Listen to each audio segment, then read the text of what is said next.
All right. Hello again, adventurers, and welcome to another exciting daily vlog. This is daily vlog number 280, which is nonsense. Today, I want to talk about theory crafting.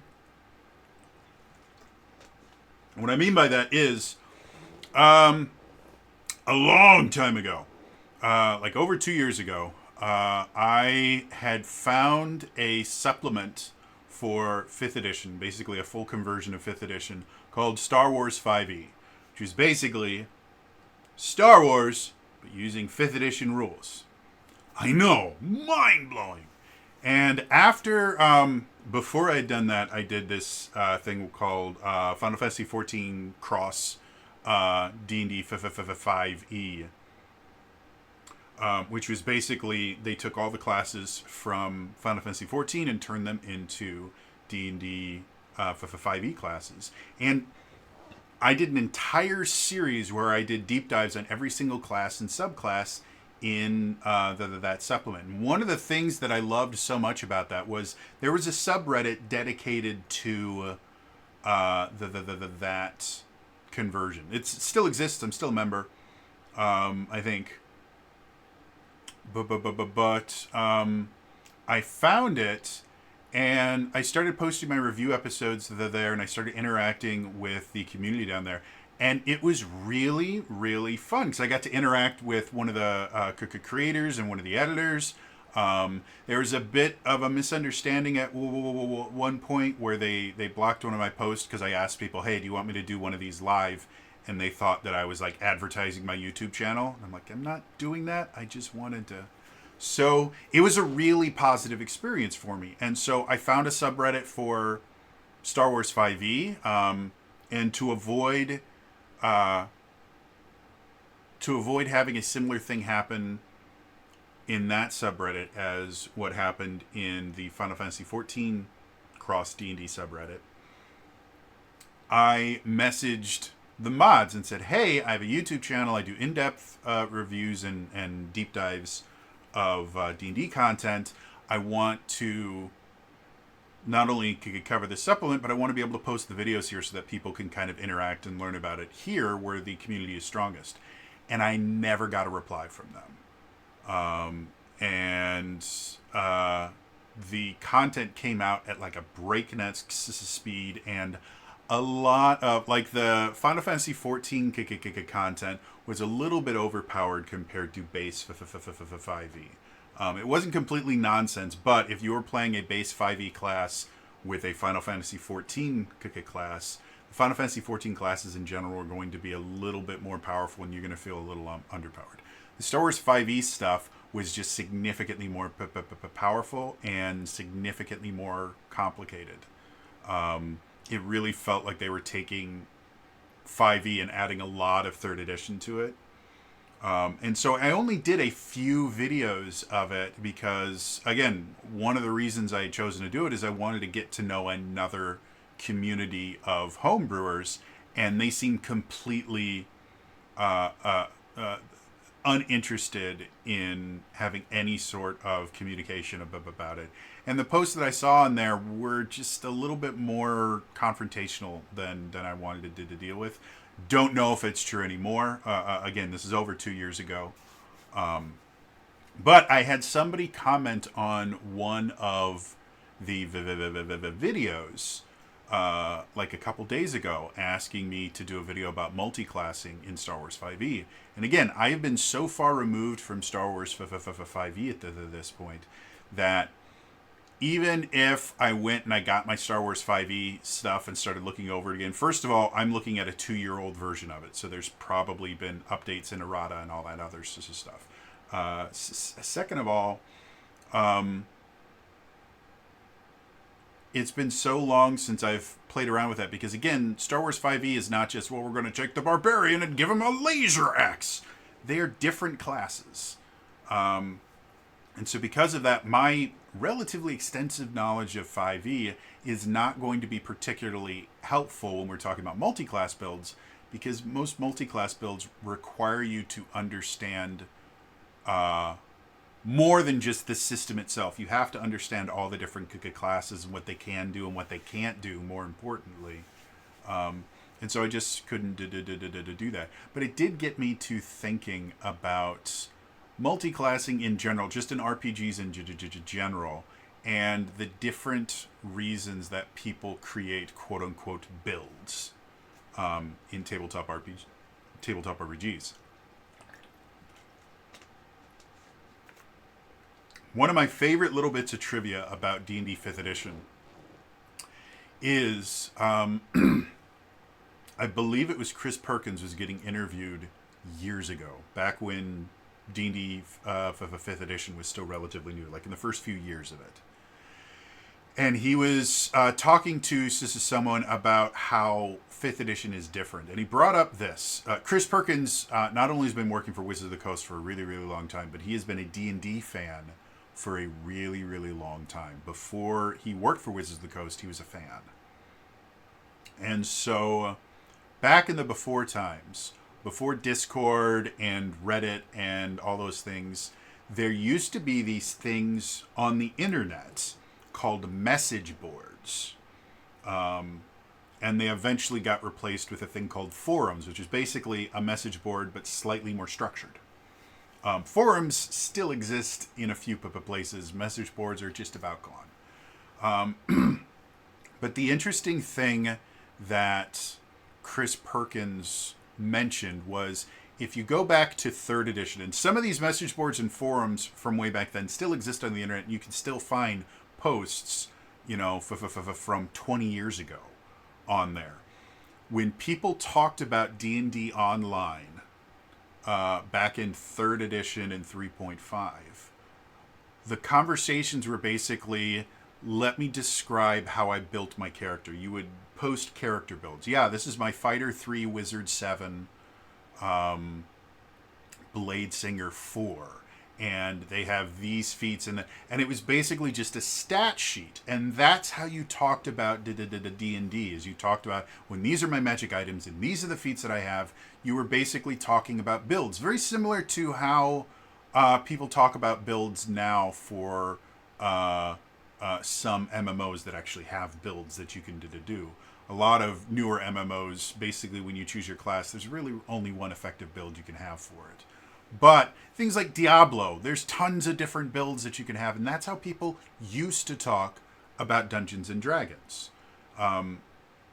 Fast forward to 5th edition, and when people would talk about D&D, early 5th edition, they were still using forums, and now they use things like subreddits and Discords and Twitter and TikTok.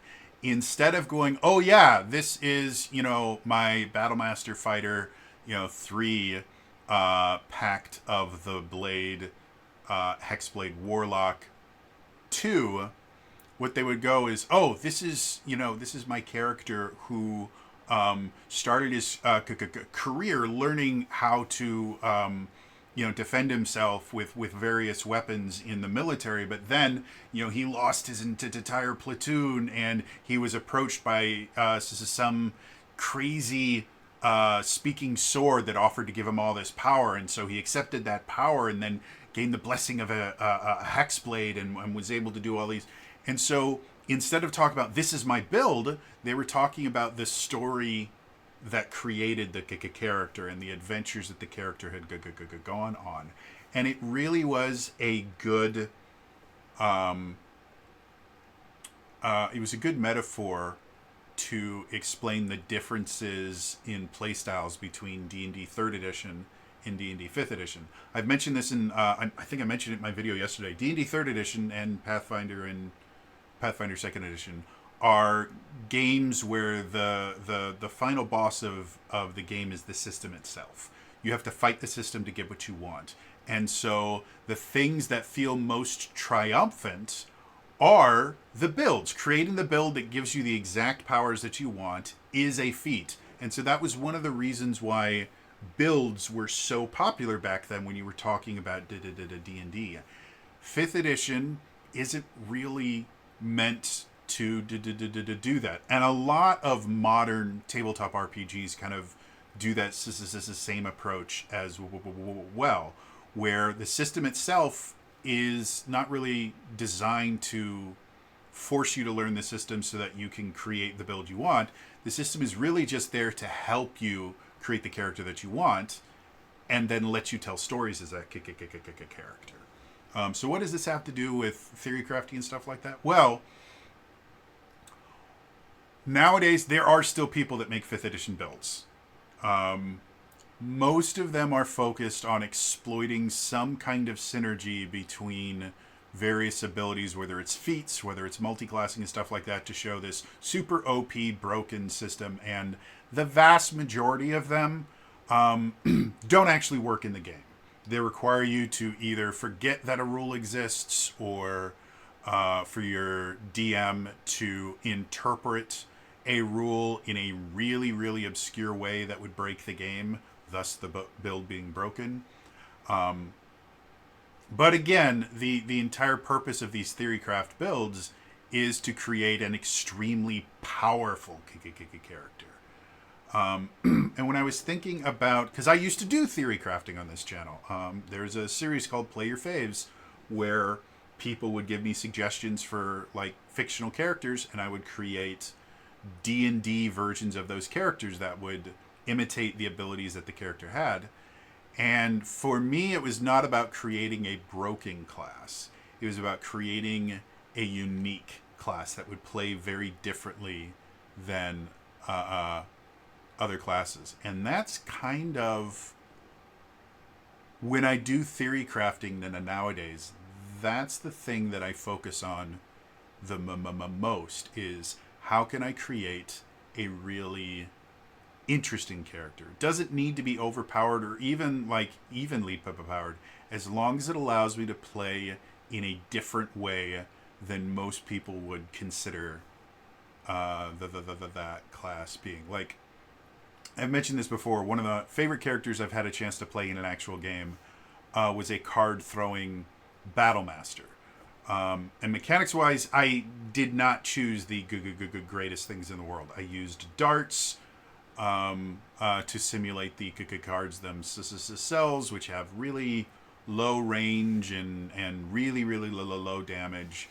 So it wasn't like it was a super overpowered build, but it was really, really fun. And because they were cards, it allowed me to roleplay the character very, very differently. And I just had an absolute blast playing it. Another character that I created, actually for the Adventurers League, was a bard. And I wanted to do something different, and so I made a spy. Like, the actual background of the character was a spy, and I based the character on Michael Weston from Burn Notice. If you've never watched Burn Notice, you need to watch Burn Notice. It is probably one of the greatest action series that has ever been created. Jeffrey Donovan plays a brilliant character in it. Bruce Campbell's in it. It is just absolutely fantastic. It's one of my favorite series I've ever watched, and I've watched it completely like 3 or 4 times because it's just that good. And so I created this bard character that was Michael Weston. They would use hand crossbows because Michael Weston would always have a gun when he did do combat and stuff like that. It just felt very Michael Weston-esque, but they were very much built around the idea of being a spy, being able to lie really, really well, being able to get into places that they're not supposed to, being very, very good at manipulating people, which is not an uncommon thing for a bard. Like, a lot of people use bards as the face, but I've never seen someone that has specifically tried to build a bard spy and kind of build them for espionage. Normally, if you wanted to build a spy, you would go with a rogue, and I just didn't think that the rogue was very good for that. I'm actually looking up to see if I can find the character. Barbarian Bard Ricardo was the character, and I'm actually going to open it up. So yeah, he was... Oh wait, no, he wasn't a spy. He was actually a charlatan. Specifically because I've mentioned this before. The charlatan background feature was you could basically just recreate any document that you had seen before perfectly. And what did he do for his subclass? I gotta have it in here somewhere. Bard College. Oh, his College of Valor. And then he took Crossbow Expert just because that made it easier. With expertise in deception and stealth. So, yeah, he was an unbelievably fun, interesting character that worked for the Harpers. And yeah, like the spells that I chose for him were things like Charm Person, Comprehend Languages, Disguise Self, Suggestion, Enhance Ability. Like, he was meant to be the guy that could get places where he wasn't meant to be and get the information and get out when he needed to. And so nowadays, when I do theory crafting and stuff like that, I'm not really looking to make powerful characters. I'm looking to make weird ones. And that is true about every system that I play. Whether it's D&D, whether it's Lancer, whatever it is, I want to create weird characters. And I think that's a lot more fun than making overpowered or quote-unquote broken characters.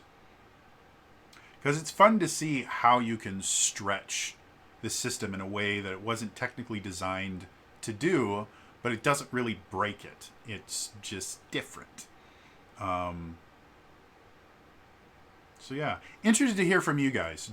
First of all, do you guys like theory crafting in general? If you're not familiar with the term, theory crafting is just going, well, if I created this character like this, like not actually building the character, but coming up with a build. You're like, well, these would interact in this way. So that's what I mean by theory crafting. What do you guys think about theory crafting? Do you prefer the ones that are just like, well, these two abilities synergize super, super well, and if you put them with this one, then you create this super, super powerful character? Or you like me, that when you're theory crafting, you're looking for, well, how can I make this character, like, how can I make a bard that doesn't play like a bard? How can I do that? Well, here you go. So, yeah. Let me know in the comments down below what you guys think. Otherwise, again, that is all for me today. I will see you guys next time. All right? Bye-bye.